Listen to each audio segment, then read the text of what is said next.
Let's dive right in with something that might feel all too familiar to you. Picture yourself as a 6-year-old child, eyes wide with hope, reaching out for a piece of candy.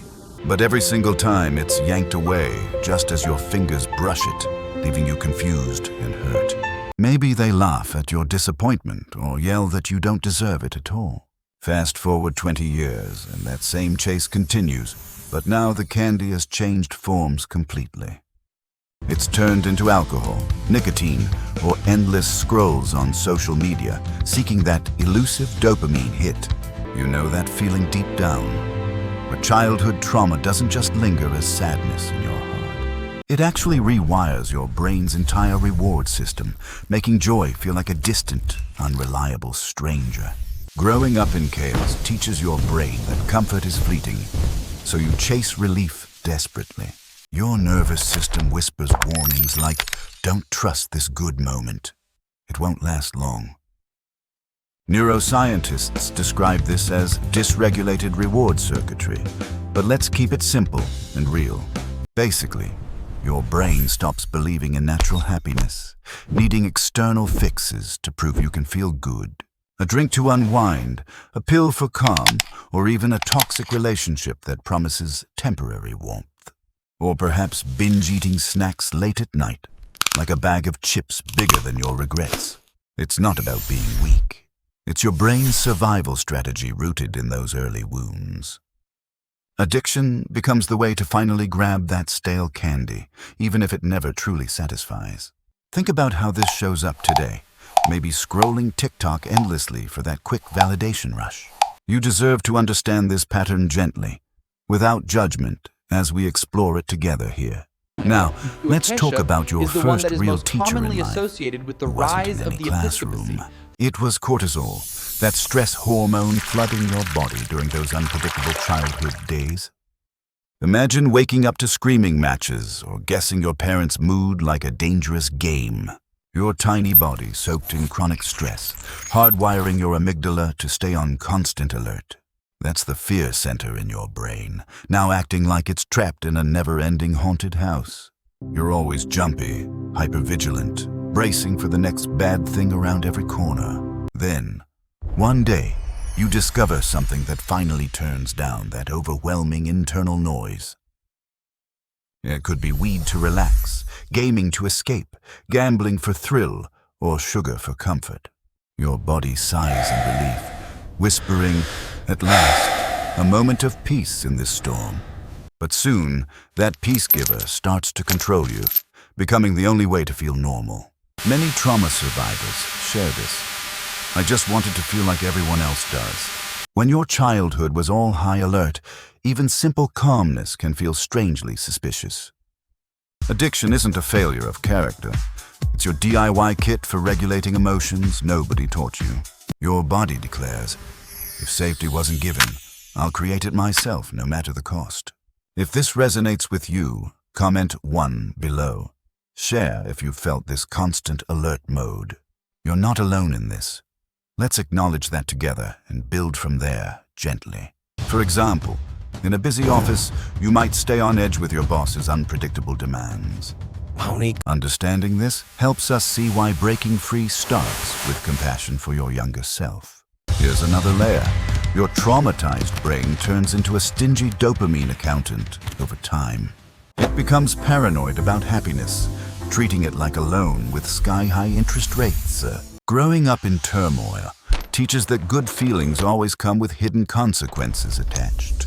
So, your brain halts steady dopamine production, that molecule behind motivation and pleasure. Instead of a gentle flow, fixed droughts interrupted by sudden, overwhelming floods. Addiction steps in, borrowing dopamine from tomorrow to give you a rush right now. It's like those emotional payday loans. Quick fix today, devastating crash waiting later. Worse yet, your brain forgets how to find joy in simple things without extra stimulation. A sunny day isn't enough. You crave fireworks, and when they fade, panic sets in. Childhood trauma didn't just breed anxiety. It made your brain distrust happiness entirely. Addiction acts as the middleman in this broken negotiation between you and joy. Perhaps you've experienced this with online shopping, chasing that brief high from purchases. Remember, this isn't your fault. It's a pattern we can start unraveling with kindness. Not every trauma is loud. Some whisper quietly, and those can be the most insidious. If your home ignored your feelings, you learned you only matter when useful or entertaining. That belief sticks around, evolving into addictions beyond substances, like seeking constant validation. You might chase people, drama, overwork, or endless scrolling to fill that inner void. Emotional neglect is chaos's silent partner. It doesn't strike, but erases your presence. Your nervous system notices, desperately filling the emptiness with flickers of connection. Drinking alone, love bombing in relationships, or binge-watching shows to pretend companionship. When people say addicts escape reality, they're partly right. But it's deeper than that. You're fleeing the ghost of being unseen, unheard, and ultimately unvalued as a child. Your brain doesn't truly crave the drug. It yearns to feel felt, to exist fully. Imagine swiping on dating apps non-stop, hoping for that one match to affirm your worth. Let's hold space for that pain. You're worthy of real connection without the chase. You remember that straight-A kid who never caused trouble and seemed perfectly fine? Deep inside, they might have been crumbling under the weight of unspoken trauma. Trauma often turns children into mini adults, caretakers suppressing their own needs entirely. Being good becomes the shield for safety, but it bottles up emotions tightly. As an adult, that pressure cooker finally bursts with anxiety, rage, and deep grief. The flood of feelings needs an outlet, and substances offer easy, non-judgmental release. They don't argue or demand. They provide instant rebellion against lifelong perfection. Every hit or binge flips off the invisible rules that screamed, "Never mess up." The good kid turns to addiction not from weakness, but from being strong too long. It's a delayed childhood meltdown, catching up after years of quiet endurance. In American hustle culture, this shows as workaholism masking those suppressed emotions. Allow yourself to mess up sometimes. It's part of healing that inner child, gently. Trauma doesn't just help you survive. It tricks you into blaming yourself for it. If shamed or abused as a child, you internalize, "I'm the problem," deep within. That shame burrows like a root, whispering you're not enough in quiet moments. Then you find a habit that silences it temporarily, feeling like blessed relief. But when the high fades, shame roars back louder. See, you're hopeless again, so you reach for more, trapping yourself in this endless, hellish feedback loop. Shame fuels the addiction, and addiction piles on more shame, spinning forever. The truth is that shame was never yours. Trauma forced it upon you unfairly. Shame stands as the invisible dealer, handing out cards in every addictive game. Try this gently. Whisper to yourself daily, "I release this shame. It's not mine." Forgiving yourself starts small, but it breaks the cycle with compassionate persistence. One of trauma's sneakiest tricks is hiding memories like buried landmines waiting. You think you're okay until a smell, sound, or song explodes a forgotten flashback. These traumatic memories don't fade normally. They're etched into your body deeply. Years later, your nervous system reacts as if the pain is happening right now. Addiction becomes the quickest off switch, numbing the chaos and slowing your heart. It blurs the edges of memories, but never lets you process them fully. Like duct taping a smoke alarm instead of extinguishing the underlying fire. That's why therapy feels raw. It's allowing those memories to flow through finally.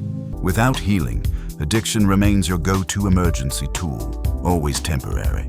Your brain keeps replaying the pain. Addiction just keeps hitting mute repeatedly. For instance, a coffee scent might trigger childhood neglect, sending you spiraling. Breathe through it. Inhale for 4, hold 7, exhale 8 to ground yourself. Here's the beautiful twist. Healing from trauma is your ultimate act of rebellion. It defies every limiting rule your past etched into your nervous system quietly. Trauma urges, "Don't trust anyone."